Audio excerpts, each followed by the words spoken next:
In this video, we're going to talk about how to factor polynomials. The reverse process of multiplying polynomials is factoring.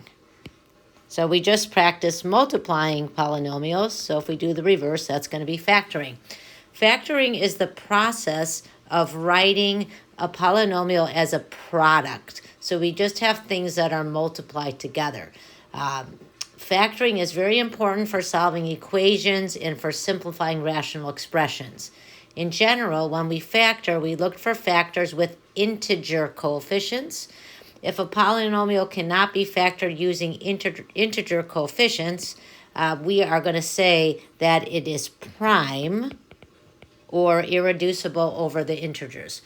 For example, x squared minus 5 is prime or irreducible over the integers. Remember, the integers are numbers like a -3, -2, -1, 0, 1, 2, 3, etc. However, over the real numbers, we could factor this as a difference of squares. And the difference of squares pattern is a squared minus b squared is equal to the quantity a plus b times the quantity a minus b. So we could think of x squared minus 5 as x squared minus root 5 squared, which will follow our difference of squares pattern. And we could factor this as x plus rad 5 times x minus rad 5. Typically, we do not factor over the reals. We only factor over the integers. So we're just looking for values that are integers when we're factoring. A polynomial is completely factored when each of its factors is prime. That means we cannot factor any of the factors further. You can always check if you factor correctly by simply multiplying out the polynomial. So we'll know if we've done it correctly. Okay, so how do we go about factoring polynomials? The first step that we always want to do is the greatest common factor. And taking out the greatest common factor is your friend. It's going to make things easier for you if it's possible to take out the GCF, or greatest common factor. This technique is just the distributive property in reverse. So when we're distributing, we multiply each term by a given factor. When we're taking out the greatest common factor, we do that in reverse and we pull something out. So when finding the GCF, find the greatest integer that divides into each of the coefficients and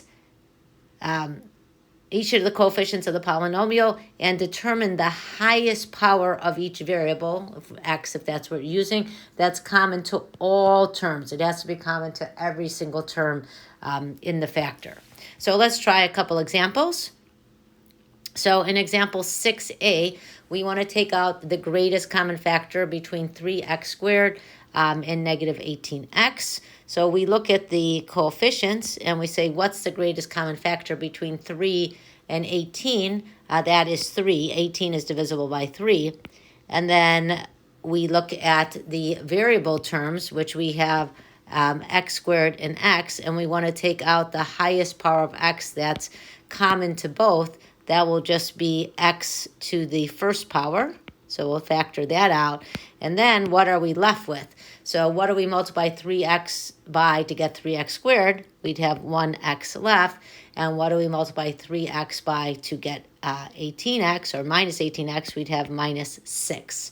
And we could go ahead and check that by just distributing, and you'd see we get 3x squared minus 18x. So that is completely factored because we can't factor either of those 3x nor x minus 6 further. Okay, the second example, 6b, we are going to take out the greatest common factor between 6, 30, and 12. So the greatest factor in common with those is 6. And then we're going to look at the variable terms, and we have x to the 5th, x to the 4th, and x cubed. The highest power in common is 6x cubed. And from there, we're going to see what we have remaining from each one of the factors. So from 6x squared, what's remaining is, 6x to the 5th, what's remaining is an x squared. From 30x to the 4th, 30 divided by 6 is 5. And if we take x cubed out from x to the 4th, we're left with x to the 1st. And for the last term, when we pull out 6x cubed, we're left with 2.